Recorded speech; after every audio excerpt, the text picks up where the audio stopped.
May we learn together in hope and joy. Please be seated.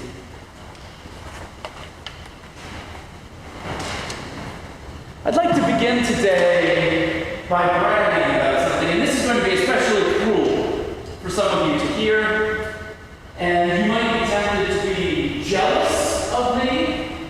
That is not why I tell the story. It is to make another one.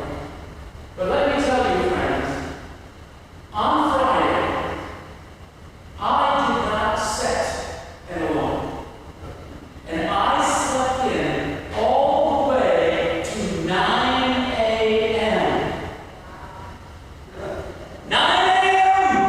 I got to sleep in. I don't remember the last time I didn't have to set an alarm for something going on in the morning, weekday or weekend, and I slept in.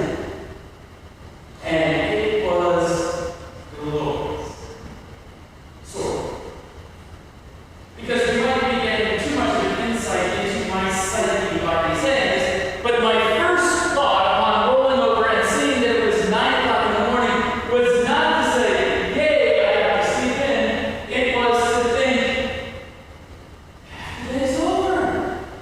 I felt guilty that I had slept in on a weekday. It's like I was sleeping in on a weekday. It felt wrong. But I also had this hopeful feeling that since I got to sleep in for several hours more than I usually do, that I would in some way be superhuman for the rest of the day. That my to-do list that will take me a month would all get knocked out of the day because I got like 3 extra hours of sleep. And so when 2 o'clock rolls around, I may not eat my afternoon coffee. And when 8 o'clock rolls around, I'm going to be dancing around full of vigor. Did that happen, friends? No. It's like Thanksgiving, where you eat the biggest meal you eat all year, and you think after that, oh my goodness, I'm never going to eat again. And yet a couple of hours later, what do we find ourselves doing?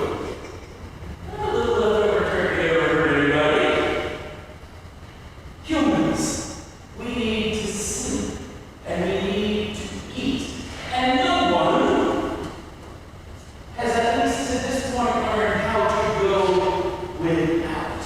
Not even people like Elijah, this great and powerful prophet that we meet in the first reading, is able to go on and on and on with seeming superhuman power, but he still needs to sleep.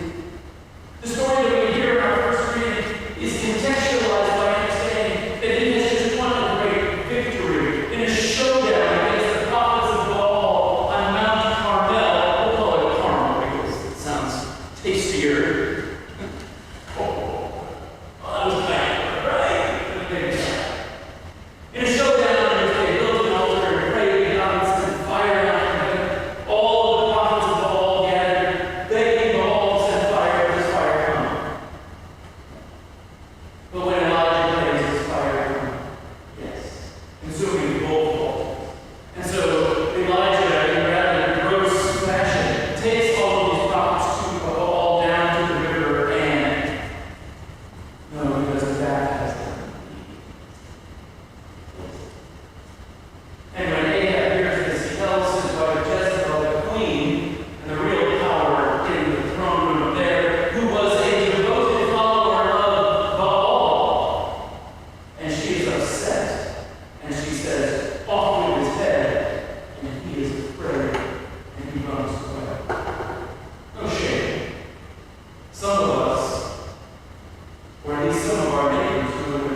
stopping in life is inevitable.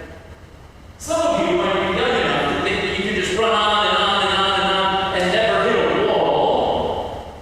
But many of us have learned that lesson. Some of us haven't learned that lesson until we were lying in a hospital bed. And a doctor has looked us in the eyes and said, "You need to slow down." Sadly, and I imagine you will look as well, have gone through some things where the person never repents. They never stop until life stops. Life is a way of forcing us to stop in utter exhaustion, just like Elijah who collapsed under a broom tree and who cries out to God, "Why don't you just kill me?" Elijah has not shown any suicidal tendencies in any of the other stories that we find. No shame in that. But the reality is, and we know this, is that when we reach a state of exhaustion, it is not just bad for our bodies, but it is bad for our minds, it is bad for our spirits, and it is dangerous to be in despair. To be at that point of pain and weariness that life doesn't even conceivably have a solution to the problems that we face.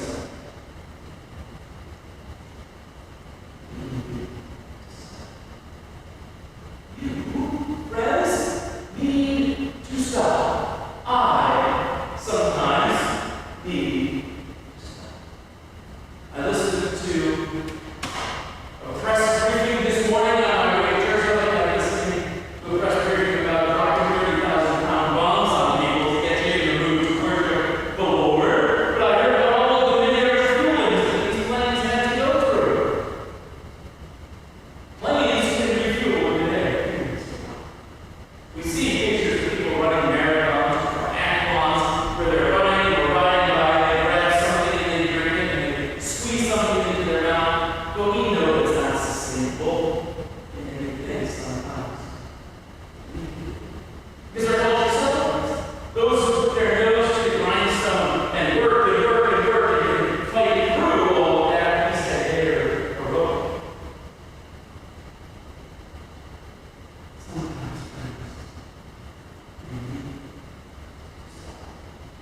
Stopping allows us to focus. Stopping allows us to refuel. Stopping allows us to look around and see who might be with us. The second point, and we'll make this quickly, is that Elijah, well, some of us need a nap, so maybe continue on for another 10 minutes. The major mistake that Elijah makes in the story comes in verse number 3, when he gets to a place with his servant and decides it's time for me to go it alone. Elijah is not suicidal. Elijah is not to the point of despairing of life itself. When he has people around him, it's when he tries to go it alone that he gets in trouble. Does solitude have a place in the Christian life?